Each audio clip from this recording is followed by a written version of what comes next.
Being a professional isn't about the money you make, the position you hold, your level of expertise, or fame. It's the motivation and the attitude you bring to your work. A desire for always learning and improving, and balancing your creative output with getting the business done. Welcome and join the Creating Pros. Hi, and welcome back to Creating Pros. I'm your host, Jim Nettles. So as I record this, we're closing in on the end of NaNoWriMo for 2022. Now, even if you're not a writer, not in the publishing industry, there's going to be a lot here for you, I promise. Now, this week I had the opportunity to be one of several speakers for a writing program, kind of an adjunct with a university. And we were talking about the publishing industry. I'll tell you, publishers really hate this time of year, December, January. Right after Nano, publishers get inundated with slush from Nano. Now, that's not to say that some great books don't come out of NaNoWriMo. They absolutely do. In fact, we're seeing a lot more every year where NaNoWriMo is an inspiration to create new product, create new works, and really create that motivation overall. Now, unless you're really prolific, odds are that the first draft you developed over the month of November isn't anywhere near ready for anything but rewrites and getting ready for an editor. Now, this leads into kind of what I was speaking about at the conference.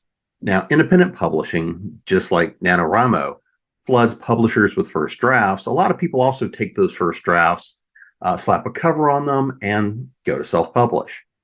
And this kind of leads into what I was speaking about at the conference, which is the difference between self-publishing and independent publishing. Now, in the industry, you're going to hear these two terms pretty much synonymously. In the industry, self-publishing and independent publishing are generally regarded as the same thing. So why am I saying there's a difference? Well, the process of publishing is generally something like this. An author creates a work, that work goes to one or more editors, you hammer out the changes that are needed, a proofreader does a final check. An artist goes, develops the covers, wraps, maybe some marketing materials and artwork, and a launch date gets set, and it goes through the distribution process, and you have a book. Now, the question is, who's doing all of this work and who's paying for it? In ethical publishing, money flows to the author and their agent if you've got one.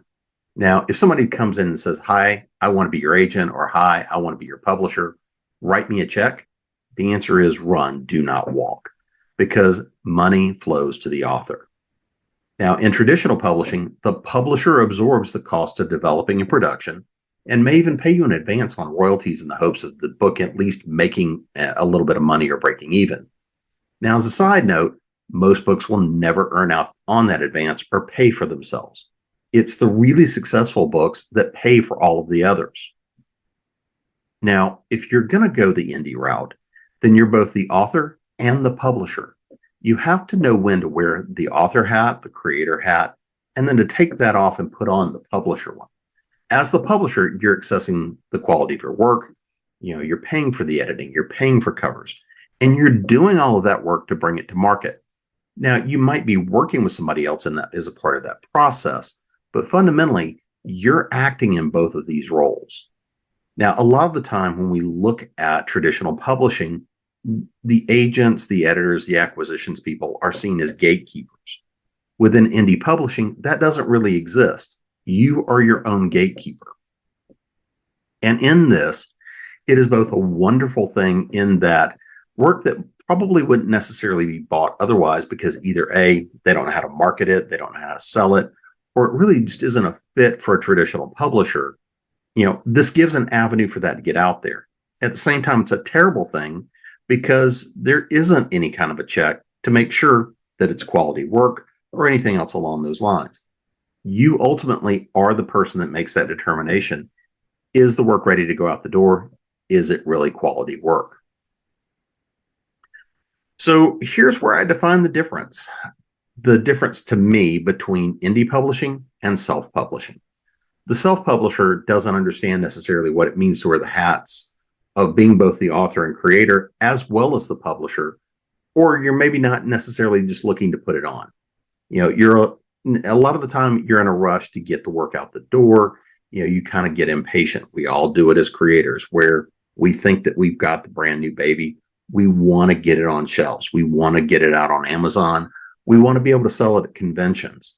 And being ready and willing and able to put the brakes on ourselves and say, okay, is the work really ready? That's the point you shift from being the author and the creator to the one of the publisher. Because now this is where you have to go and work with your editors. This is where you have to go work with cover artists, work with people that are in the industry. And because you're now acting as the publisher, you're also paying for all of this. Now, one of the things that we often talk about in business and in these kinds of things is you're not spending money to do these things. You are investing in your product. One of the conversations I had with a client earlier today, in fact, it was I don't want to go spend that money. I said, you're not spending money. You are investing money to make sure that you're putting the best product out there that you possibly can. Because as authors, we're not only putting a work out there, we're also putting our names out there. We're putting our brands out there. We're putting our identities out there. So if we don't do the work to make sure that we're getting at least as solid a product as we can put together, then what will happen is that feedback will come in the form of reviews or in the form of people not telling anybody that the work is out there. And ultimately, the book doesn't sell. Nobody ever sees it.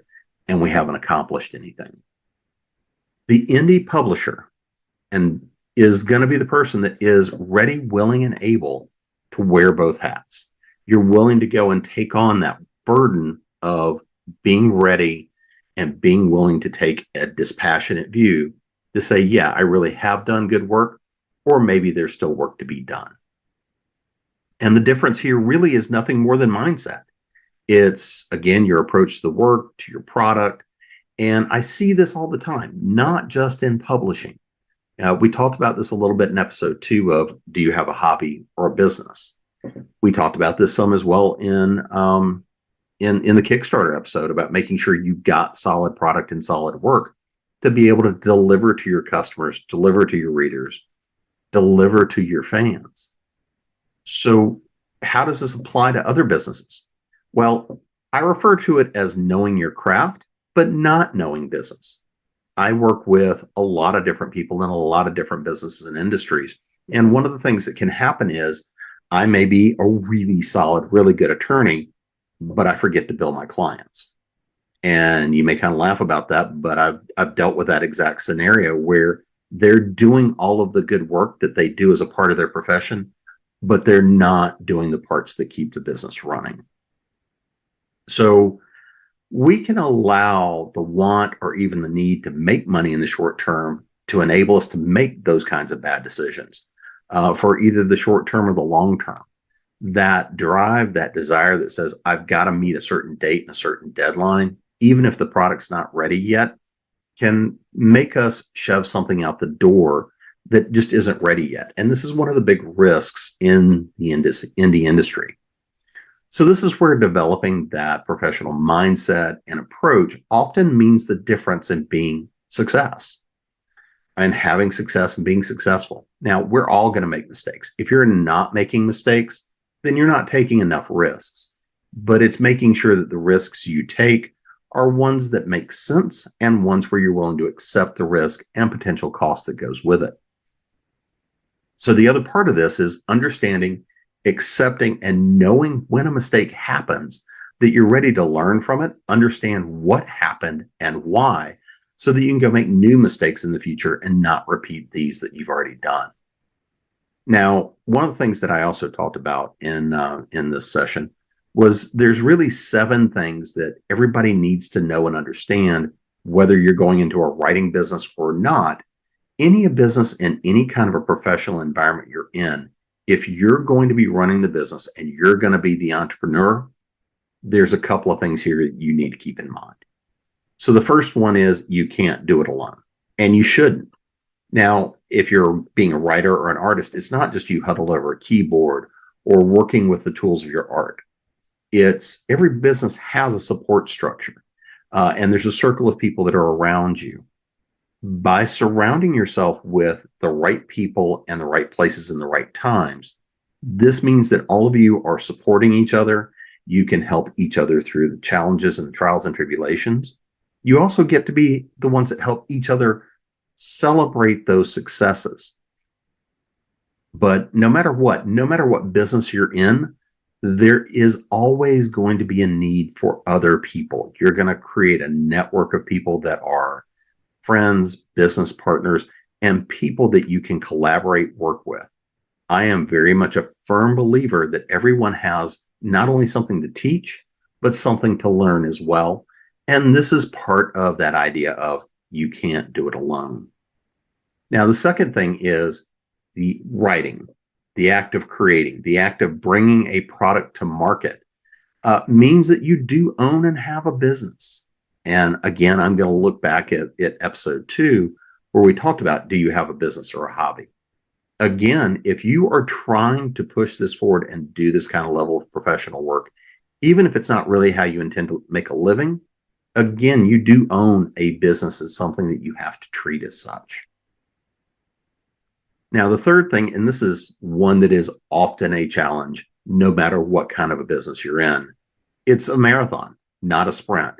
Especially if you're in creative businesses, the goal is often being able to get to the point where you're sustaining yourself.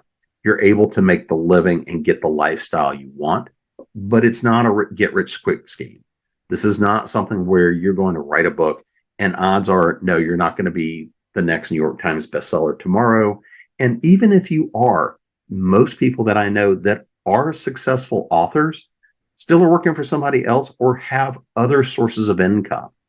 So it's not a get-rich-quick scheme, but it is a way of making a solid living. Now, this is the one, number 4, that makes everyone uncomfortable. And we're going to be talking about this in coming weeks. You're going to be responsible for all of your marketing, all of your selling. Nobody can sell you like you. And you are always in a position where you're always selling.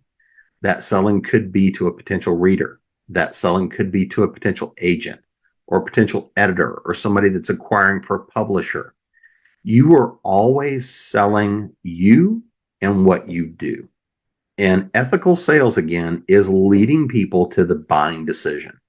Marketing, again, is that process of going in and saying, here's who I am and what I do. And sales is that process of saying, are you interested and is this a good fit for both of us? So even if you are picked up by some large publisher, you're still going to be on the hook for the vast majority of that marketing and sales engine because, again, nobody can sell you like you. And most publishers don't have the kind of really budget to be able to do a whole lot of publishing or publicity for somebody unless they're already guaranteed to be successful and don't need that much of it anyway. Now, this is another one of those that I think we talked about again in episode 2, and we'll be coming out and talking about a lot more. And that is the creation of your personal brand, your reputation, your persona. Every one of us that when you start going into this kind of a business or a creative business, part of it is that idea of you've got the persona that you share with the world. And you want that to be the best part of you that shows up out there. And you want it to be true and authentic. And that's a word that I know gets way overused, but be the real you. Be the person that shows up, be the person that does everything, and be the person that connects to others. This is the reason that social media works or doesn't. This is the reason that advertising works or doesn't. And at the end of the day, if you're going to have a long career in any business, a big part of what you're doing is creating that persona. It's creating that brand. It's creating that thing that people connect to, because at the end of the day, there's, as the old adage goes, people buy from people that they like, know, and trust. And part of that is that even though there's other truths in this, what it really boils down to, especially if you're being a creator, if you're bringing art into the world, it's all about who is the person I'm allowing into my head, into my home, into my space, because these things I bring in have a great deal of meaning and influence on me over time. And I want to make sure that that influence I'm allowing in is part of what I want in my life. And this is part of what your brand and your reputation has to carry, is who you are so that you can connect with the right people, the right customers, and the right fans. Now, this is one of the ones that always kind of creates a little bit of a challenge. Never stop trying. Never stop learning. Persistence is one of the critical factors that guarantees you have success. It may not look exactly like what you want or what you expected, but if you are always continuing to try new things, make new connections, learn new things, new ways of doing, then you're always going to be creating new opportunities for yourself. And a part of that is persistence. Most overnight successes, and I put in this in huge air quotes, but most people that are quote unquote overnight successes have 5, 10, 15, 20 years or more in the business of trying to do whatever they're doing, or maybe the other businesses and things that they've tried that they may not have been successful in, but they did what they wanted to in that space. So think about being a writer, being a creator, being an artist. Building that name and that reputation takes time. It takes energy. It takes investment. And so if you go through that process, the next fun part of that is once you have used that persistence, make sure that you're willing to do everything you can to protect you, yourself, your name, your brand, and your reputation. Because if you've spent 5, 10, 15, 20 years to build up a reputation, and all of a sudden you're making a living as a creator, don't you want to make sure that people understand and respect and appreciate that? Because even if you get labeled that overnight success may have had 20 or 30 or 50 books behind them. Or maybe it was only 1, 2, 3 books behind them. But it's your work and who you are that you'll be known and remembered for. I am going to throw one last little bonus out here. And this is something that relates to every business on the planet. Every business on the planet is dependent on one thing. I don't care what you're doing, what you're making, what you're selling, what you're providing, anything along those lines.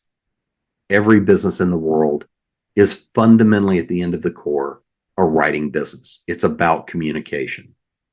Part of it is about communicating what you're doing within your business to make things work, to make them more efficient. As a writer, writing is our business, creating, communicating. For other businesses, it may be dependent on the marketing copy, the ad copy, the ability to communicate with the fans and the public that are out there. The reason I put this in there is because a lot of our community are writers. And if you want to make a living as a writer, there are a lot of different ways of doing that. And I just want to remind you, the ways that you can make a living as a writer from your skills, from your talents, from your abilities to work with words, there are a lot of different ways that you can make that living. So I want to thank everybody for joining me this week. I got great feedback from the Kickstarter episode. There's a lot more new stuff coming your way, and I always love to hear from everybody. The easiest way to catch up with me is to go to jamespnettles.com or drop me an email at jim@jamespnettles.com. I'll see everybody next week.